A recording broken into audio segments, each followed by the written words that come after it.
सर्वे मिलित्वा समवाप्य योगम् पुण्यानि नामानि पठन्ति नित्यं गोविन्द दामोदर माधवेति गोविन्द दामोदर माधवेति गोविन्द दामोदर माधवेति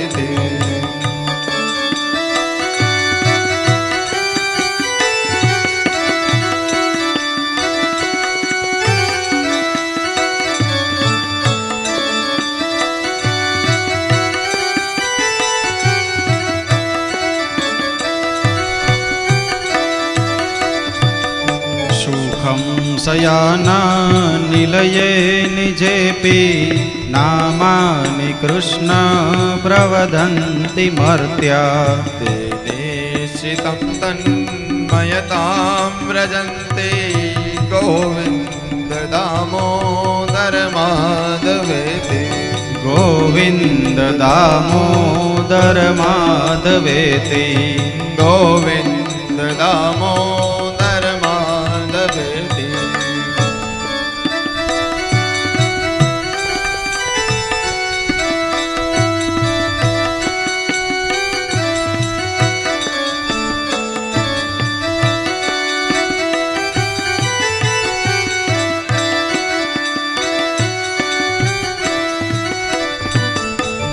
वेशदेवं भज सुन्दराणि नामानि कृष्णस्य मनोहराणि समस्तभक्तार्तिविनाशनानि गोविन्द दामोदर माधवेति गोविन्द दामोदर माधवेति गोविन्द दामोदर माधवेति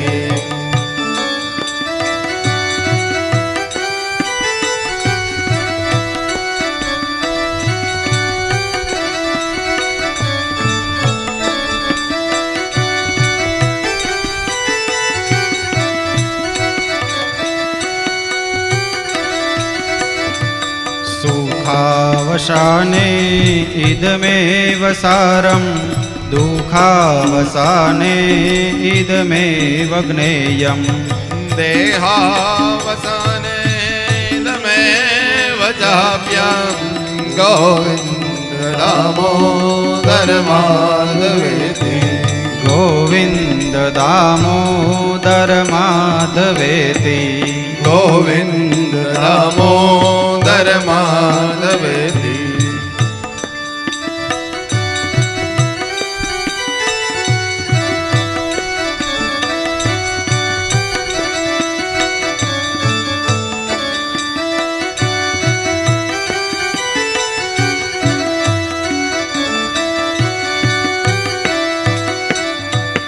श्रीकृष्ण राधा वर गोकुलेश गोपाल गोवर्धननाथ विष्णु जिह्वे पिबस्वामृतमेतदेव गोविन्द दामोदर माधवेति गोविन्द दामोदर माधवेति गोविन्द दामोदर माधवेति गोविन्द दामोदर माधवेति गोविन्द दामोदर माधवेति गोविन्द दामोदर स्तोत्रनो पाठ जे प्रेमे करे दामोदर दया दाने सहजे गोलोक संचरे सहजे गोलोक संचरे। बोलिए श्री भागवत भगवान की जय, द्वारिकाधीश की जय। श्रीमद् भागवत सप्ताह ज्ञान यज्ञ बोधाणी परिवार आयोजित सर्वपितृ मोक्षार्थे भगवान श्री सत्येश्वर महादेवना आंगणे આજે જ્યારે યોજાય છે ત્યારે પ્રથમ દિવસ દરમિયાન આપણે સૌ ભાવપૂર્વક ભગવાનને ભજવીએ, ભગવાનની ભક્તિ કરીએ, ભગવાનના ગુણગાન ગાઈએ. પણ આ ગુણગાન આપણે ગાય એ પહેલા આપણે આ શ્રીમદ ભાગવત ગ્રંથ છે શું, આ ગ્રંથનો મહિમા શું છે એ આપણે જાણવું પડે. કે આ ગ્રંથ બન્યો, મહર્ષિ વેદવ્યાસે આ ગ્રંથ લખ્યો તો શા માટે લખવામાં આવ્યો? લખ્યા બાદ હવે લખનાર લખે, પણ જો વાંચનાર કોઈ ન હોય તો લખનારની કિંમત ક્યારેય થતી નથી. તો સુખદેવજી મહારાજ આ ગ્રંથને ભણ્યા અને મારા ને તમારા જેવા હજારો નહીં, લાખો નહીં, કરોડો નહીં, સૂક્ષ્મ જીવ અનંત કોટી બ્રહ્માંડ નાયક કે જેને રચના કરી સમસ્ત જીવોની, આ જીવો સુધી એને પહોંચાડ્યો અને એમને મુક્તિ પ્રદાન કરનારા ગ્રંથ એટલે શ્રીમદ ભાગવત. કે શ્રીમદ ભાગવત સપ્તાહ, આપણે સપ્તાહ બોલીએ, કથા બોલી, પણ આને આપણે શું કહી છીએ તો કે જ્ઞાન યજ્ઞ. ઉપરાંતમાં આને આપણે બીજો શબ્દ વાપરો કયો? મોક્ષને પ્રદાન કરનારી મોક્ષ ગાથા. કે જે આપણા પરિવારજનોના સદગત જીવાત્માઓ છે કે જે સ્વર્ગે સિધાવ્યા છે, દિવંગત આત્માના મોક્ષાર્થે આપણે જે કથા બેસાડીએ એ કથાનું નામ છે શ્રીમદ ભાગવત મોક્ષ ગાથા. પણ મહર્ષિ વેદવ્યાસે કેટલા તો કે 18 પુરાણો લખ્યા. એમાં રામની પણ કથા લખી, શિવની પણ કથા લખી, વિષ્ણુ ભગવાનની પણ કથા લખી. એવા 18 પુરાણ, 18 ઉપપુરાણો, 108 ઉપનિષદો, આ બધી રચના કરી. પણ આ જેટલી કથાઓ લખવામાં આવી, જેટલી કથાઓ રચાણી, એ એક પણ કથાની પાછળ રામ પારાયણ હોય તો આપણે ક્યારેય એવું નથી બોલ્યા કે રામ મોક્ષ ગાથા.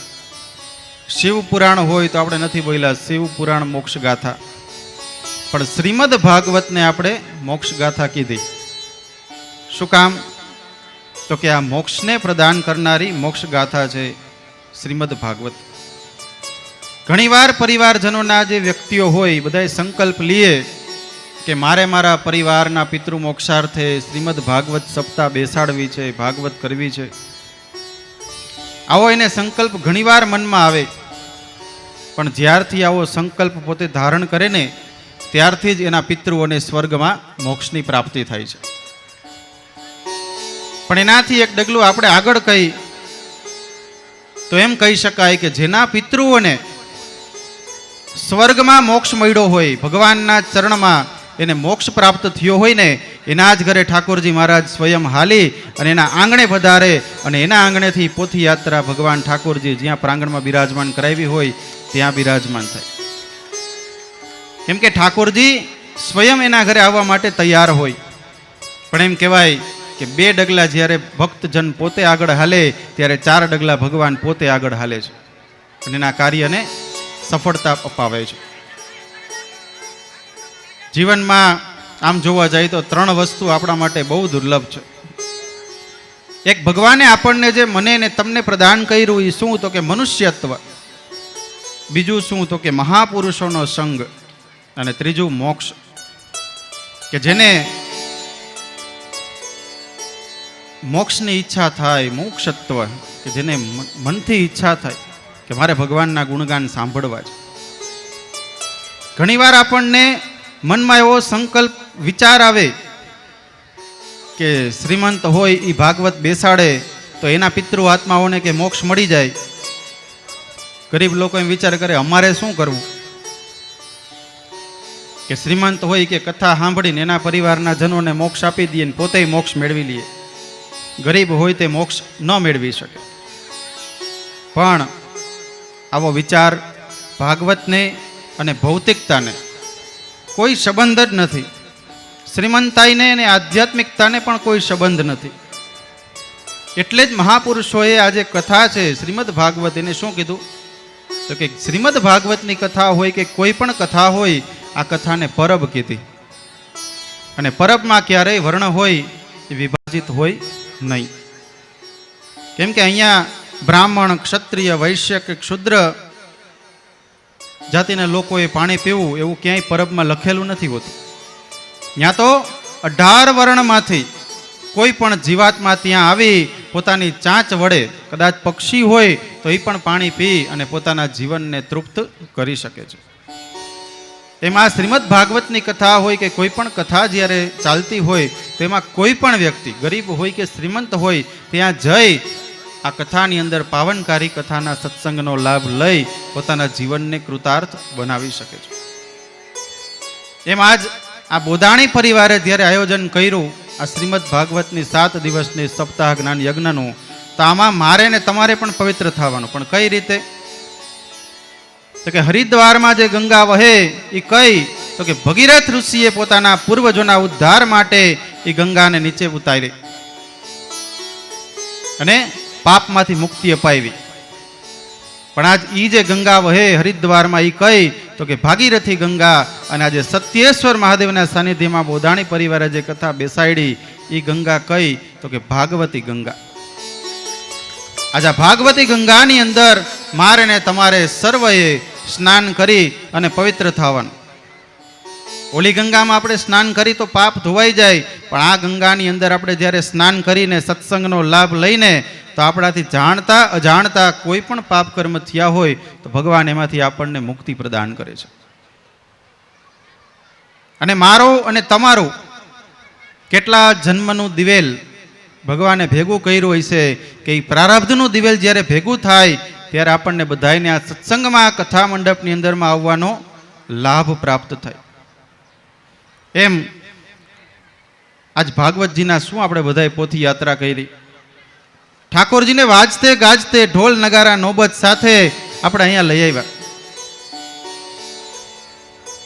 બધા એમ કહેતા હતા મને પોથી માથે લેવી છે, મારે માથે લેવી છે.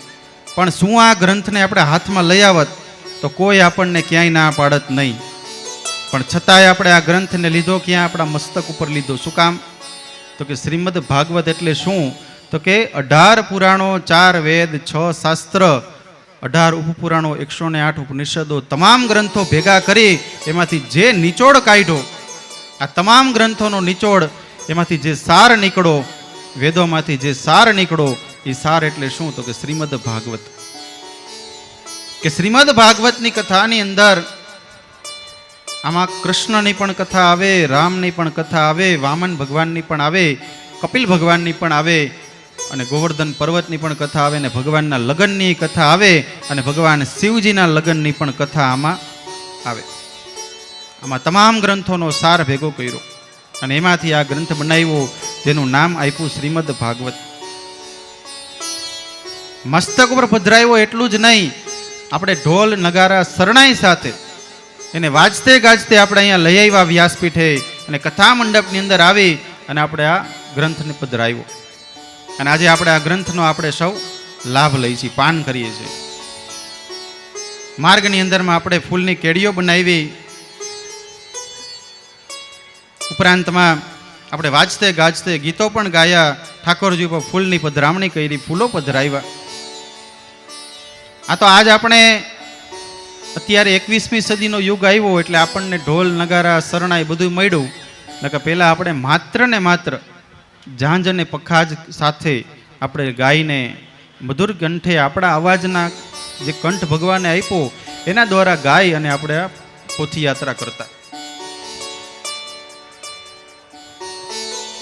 આજ આપણે આ શાસ્ત્રીનગરની અંદરમાંથી બોધાણી પરિવારના ઘરેથી આ ગ્રંથ લઈ અને ભગવાન શંકરના સાનિધ્યમાં બિરાજમાન કરાવ્યો. 7 દિવસની જે ગાથા છે એ મને તમને શું શીખવાડે? તો કે એક એક દિવસ દરમિયાન એક એક અવગુણને આપણે દૂર કરવા, ભાગવતનું પાન કરી ભગવાને આપણા મનમાં જે કાંઈ વાસનાઓ ભેગી કરી હોય એ વાસનાને આપણે દૂર કરવી એક એક દિવસે. કળિયુગમાં ભગવાને આપણને આજે અવતાર આપ્યો તો જીવતા જીવ આપણે સૌ આ ભાગવતની કથા સાંભળી મોક્ષ મેળવવાનું સાધન છે એનો સદુપયોગ કરી આ કથામાં આપણે સર્વ બેસી અને ભગવાનનું ગુણગાન કરીએ.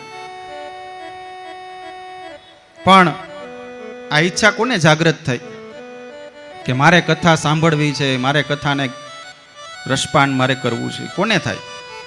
તો કે જેને ભૂખ લાગી છે ને, એને જેને તરસ લાગી છે એને આ ગુણગાન ગાવાનું, ગુણગાન સાંભળવાનું મન થાય.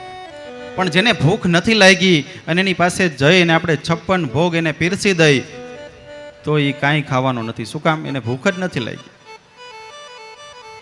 પણ આ ભાગવત મને ને તમને કે જેનું જીવન ભગવાન મંગલમય તો બનાવે છે પણ એના મૃત્યુને પણ મંગલમય બનાવે એવું એક સાધન એટલે શ્રીમદ ભાગવત. શ્રીમદ ભાગવત આજે અહીંયા પધરાવ્યું, એમાં હું અને તમે આપણે સૌ અહીંયા શું બન્યા? તો કે નિમિત્ત બન્યા. આ 7 દિવસની કથાની અંદર ઠાકોરજી મારા મુખે જે બોલાવે એ આપણે સાંભળી અને આપણા જીવનને આપણે કૃતાર્થ કરવાનું.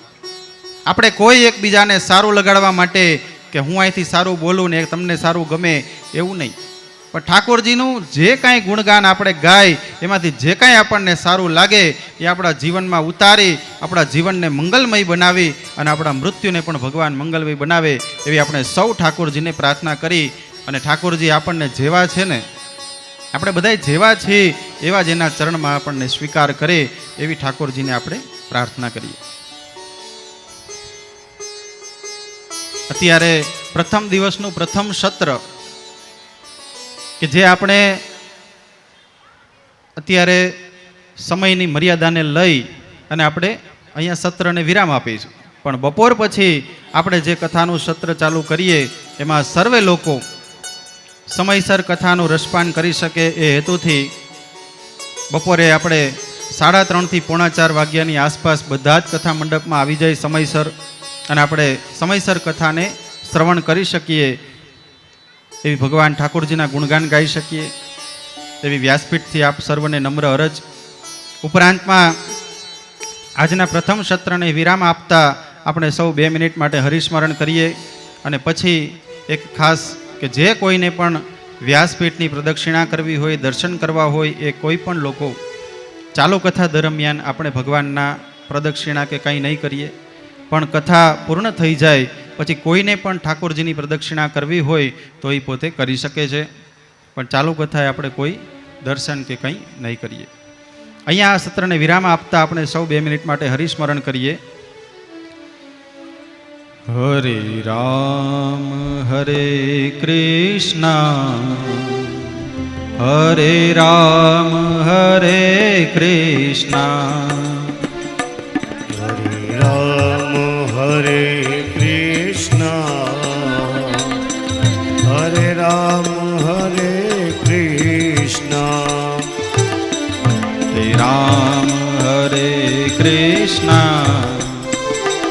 હરે રામ હરે કૃષ્ણ હરે રામ હરે કૃષ્ણ હરે રામ હરે હરે રામ હરે કૃષ્ણ હરે રામ હરે કૃષ્ણ હરે રામ હરે કૃષ્ણ હરે રામ હરે કૃષ્ણ રામ હરે કૃષ્ણ હરે રામ હરે કૃષ્ણ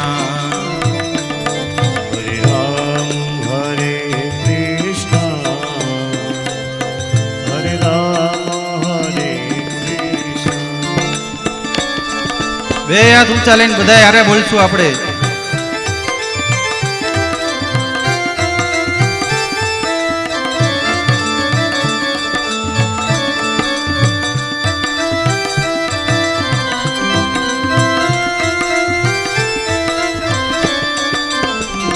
હરે રામ હરે કૃષ્ણ હરે રામ હરે કૃષ્ણ હરે રામ હરે કૃષ્ણ હરે રામ હરે કૃષ્ણ હરે રામ હરે કૃષ્ણ. બોલીએ શ્રી ભાગવત ભગવાન કી જય, દ્વારિકાધીશ કી જય. પ્રેમ से बोलो नमः पार्वती पतये. हर हर મહાદેવ હર. હાલો તમામ શ્રોતાગણોને, ભાઈઓ બહેનો, માતા વડીલો અને બાળકોને જે કથા શ્રવણ કરવા અહીંયા આવે છે, પોદાણી પરિવારનું ખાસ હૃદયપૂર્વક એનું નિમંત્રણ, આમંત્રણ ગણો, ભાવ ગણો.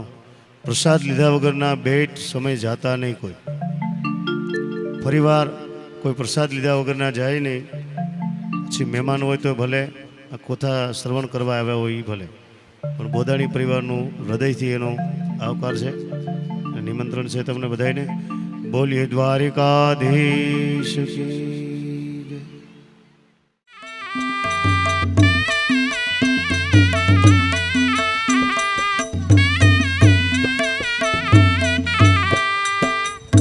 એ ડાકોર ના ઠાકોર,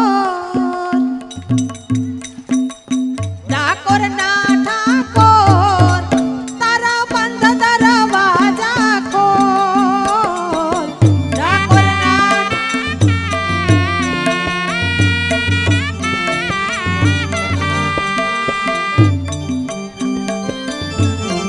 છોડ, માખણ ચોર, દહીરણ છોડ, માખણ ચોર, તારા લીલડા ઓર બન્યાનો દાતાર, બનીને કેમ બન્યો છો ચકોર.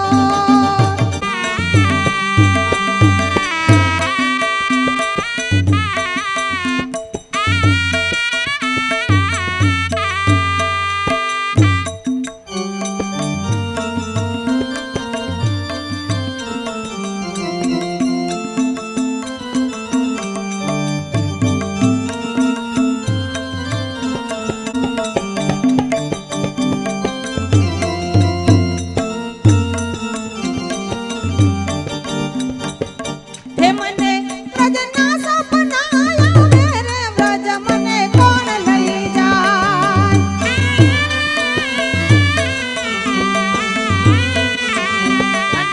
વ્રજના સપના આવે રે, વ્રજ મને કોણ લઈ જાય?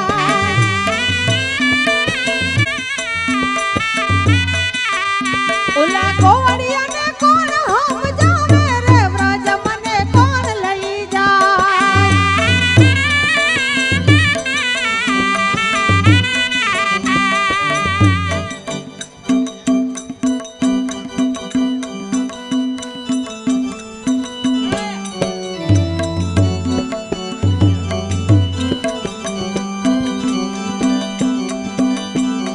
હે દ્વારિકાનો નાથ મારો રાજા રણ છોડ છે, એણે મને માયા લગા